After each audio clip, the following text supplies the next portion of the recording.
혹시 맨날 어질러놓고 치울 생각도 안 하는 배우자 때문에 골치 아프신가요? 잔소리해도 소용없죠? 자, 그렇다면 범고래 조령법은 어떠세요? 네, 맞아요. 그 바다의 최상위 포식자, 킬러 웨일 말이에요. 이게 무슨 황당한 소리냐 싶으시겠지만요.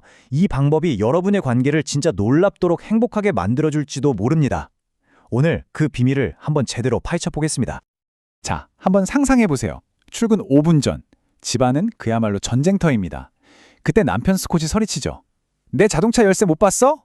와, 이 너무나 익숙한 대사 한 마리. 이게 바로 평화로운 아침을 순식간에 스릴러로 바꿔버리는 마법의 주문 아니겠어요? 어떠세요? 이거 완전 남 얘기 같지 않죠? 진짜 잔소리로 시작해서 말다툼으로 끝나는 이 지긋지긋한 패턴.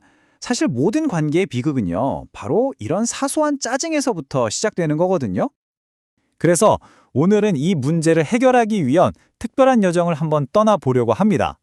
먼저 왜 우리는 맨날 싸우는지 그 근본적인 원인부터 살펴볼 거고요. 그리고 동불조련이라는 아주 뜻밖의 해답을 만나볼 겁니다. 또 잔소리 대신 쓸 수 있는 긍정적 강화 기법과 초강력 비법인 LSRS 기법도 알아볼 거고요. 마지막으로 이 모든 것의 진짜 의미가 뭔지 그 깊은 속뜻까지 파헤쳐 보겠습니다. 자, 그럼 첫 번째 이야기부터 시작해 볼까요? 왜 우리는 맨날 싸울까? 바로 이 잔소리와 무시의 악순환에 대한 겁니다. 이 책의 저자인 에이미는요, 남편의 습관을 고쳐보려고 진짜 안 해본 게 없어요. 잔소리는 기본이고 애원도 해보고 심지어 감정을 싹 빈 로봇 말투까지 동원했죠. 근데 결과가 어땠을까요? 놀랍게도 상황은 더 나빠지기만 했습니다. 사실 이런 사소해 보이는 문제들이 하나둘씩 쌓이면요, 결국 관계 전체를 야금야금 갉아먹게 되는 거잖아요. 남편을 향한 사랑이 점점 식어가는 걸 느끼면서 저자는 이건 뭔가 근본적인 해결책이 필요하다고 절실하게 깨닫게 됩니다. 자, 이제 두 번째 이야기입니다. 해답이 동물조련이라고? 정말 뜻밖의 장소에서 기상천외한 아이디어를 얻게 되는데요. 바로 애견훈련소였어요. 거기서 조련사들이 억지로 혼내는 게 아니라 긍정적인 소통으로 강아지 행동을 유도하는 걸 보게 된 거죠. 바로 그때 그녀의 머릿속에 아주 위험하면서도 위대한 아이디어가 번뜩 떠오릅니다. 잠깐 이걸 혹시 남편한테 써먹으면 어떨까? 자, 이 표를 한번 보세요. 이게 바로 핵심입니다. 왼쪽이 우리가 보통 하는 행동이고 오른쪽이 동물 조련사들이 하는 행동이에요. 우리는 보통 잔소리하고 비난하고 화내잖아요? 그런데 조련사들은요, 원치 않는 행동은 그냥 아예 무시해버려요. 투명인간 취급하는 거죠. 그리고 원하는 행동만 딱 포착해서 보상을 해줍니다. 와, 진짜 접근법 자체가 완전히 다르죠? 바로 이거예요. 그들의 목표는 동물이 복종하게 하는 것이 아니라 참여하고 쉽게 만드는 것이다. 핵심은 통제가 아니라는 거죠. 자발적인 참여를 이끌어내는 것. 억지로 시키는 게 아니라 상대방이 스스로 이거 하고 싶다라고 느끼게 만드는 거예요. 이게 바로 샤오모 메소드의 가장 중요한 철학입니다. 자, 그럼 이제 세 번째, 잔소리 대신 긍정적 강화입니다. 원하는 건 보상하고 원치 않는 건 무시하라. 이 긍정적 강화, 대체 어떻게 쓰는 걸까요? 원리는 정말 간단한 심리학이에요. 어떤 행동을 했는데 기분 좋은 일이 생겼어요. 그럼 어떨까요? 당연히 그 행동을 또 하고 싶어지겠죠? 정말 단순하죠? 자, 그럼 실전 훈련법 들어갑니다. 남편이 바닥에 옷을 막 벗어뒀어요. 그럼 일단 못 본 척 무시하는 겁니다. 그러다가 어느 날 티셔츠 딱 한 장이라도 빨래통에 넣었다? 바로 그 순간을 놓치면 안 돼요. 즉시 우와, 그렇게 해줘서 정말 고마워라고 폭풍 칭찬을 해주는 거죠. 이게 다예요. 근데 여기서 아주 중요한 디테일이 하나 있어요.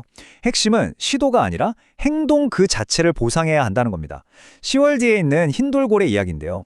조련사가 돌고래가 체중계에 올라가려고 깨작깨작 시도만 할 때는 절대 물고기를 안 줬대요. 완전히 다 올라갔을 때만 보상을 준 거죠. 만약 시도할 때마다 보상을 줬으면 이 돌고래는 평생 시도만 하고 있었을 거예요. 우리 관계에서도 똑같습니다. 노력이 아니라 완성된 행동에 보상을 해줘야 한다는 거 꼭 기억하세요. 자, 네 번째 파트입니다. 이번엔 진짜 초강력 비법, LRS 기법에 대해 알아볼 거예요. 이건 동물 조련사들의 필살기 같은 건데요. 상대의 짜증나는 행동을 싸우지 않고 아주 우아하게 딱 멈추게 만드는 기술입니다. 그 이름은 바로 LRS, 최소 강화 시나리오입니다. 이게 뭐냐면요. 원치 않는 행동에 대해서 긍정적이든 부정적이든 어떤 에너지도 주지 않는 거예요. 그냥 감정 없이 중립적으로 잠시 멈추는 기술이죠. 상대가 이상한 행동을 할 때 마치 TV 리모컨의 일시정지 버튼을 딱 누른 것처럼 아무 반응 없이 가만히 있는 거예요. 화도 안 내고 웃어주지도 않는 거죠. 이게 바로 네가 한 그 행동 나한테는 아무 효과 없어 라는 가장 강력하고 조용한 메시지가 되는 겁니다. 실제 적용 사례를 한번 볼까요? 우체국 직원이 라벨을 잘못 붙였다고 막 쏘아붙여요. 보통 같으면 변명하거나 같이 화를 냈겠죠. 근데 저자는 대신에 그냥 조용히 침묵합니다. 아무런 감정적인 반응을 보이지 않은 거죠. 그랬더니 어떻게 됐을까요? 직원의 태도가 스르륵 바뀌더니 조용히 자기 업무를 처리해 주더라는 겁니다. 상대가 기대했던 반응을 안 주니까 상황이 저절로 진정된 거죠. 이게 바로 LRS의 힘입니다. 자, 이제 마지막 이야기입니다. 남편의 역습, 그리고 진짜 의미. 그런데 말이죠, 이 이야기가 여기서 진짜 엄청난 반전을 맞이합니다. 조련을 당하던 남편이 어느새 이 조련 기술을 어깨너머로 다 배워버린 거예요. 그리고는 청출어람이라고 하죠. 이걸 아내한테 그대로 써먹기 시작합니다. 정말 웃긴 일화가 있어요. 어느 날 아침에 저자가 치아 교정기 때문에 아프다고 막 불평을 한 거예요. 그랬더니 남편이 아무 말 없이 그냥 멍하니 쳐다보기만 하더래요. 그 순간 저자가 물었죠. 당신 지금 나한테 LRS 쓰는 거요? 바로 당한 거죠? 남편이 아내의 불평에 LRS 기술을 시전한 겁니다.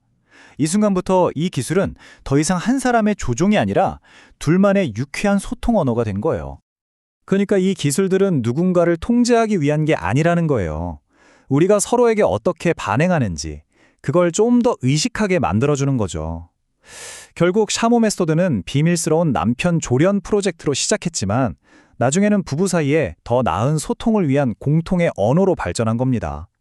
상대를 바꾸려는 기술이 아니라 나의 반응을 돌아보게 하는 지혜가 된 거죠.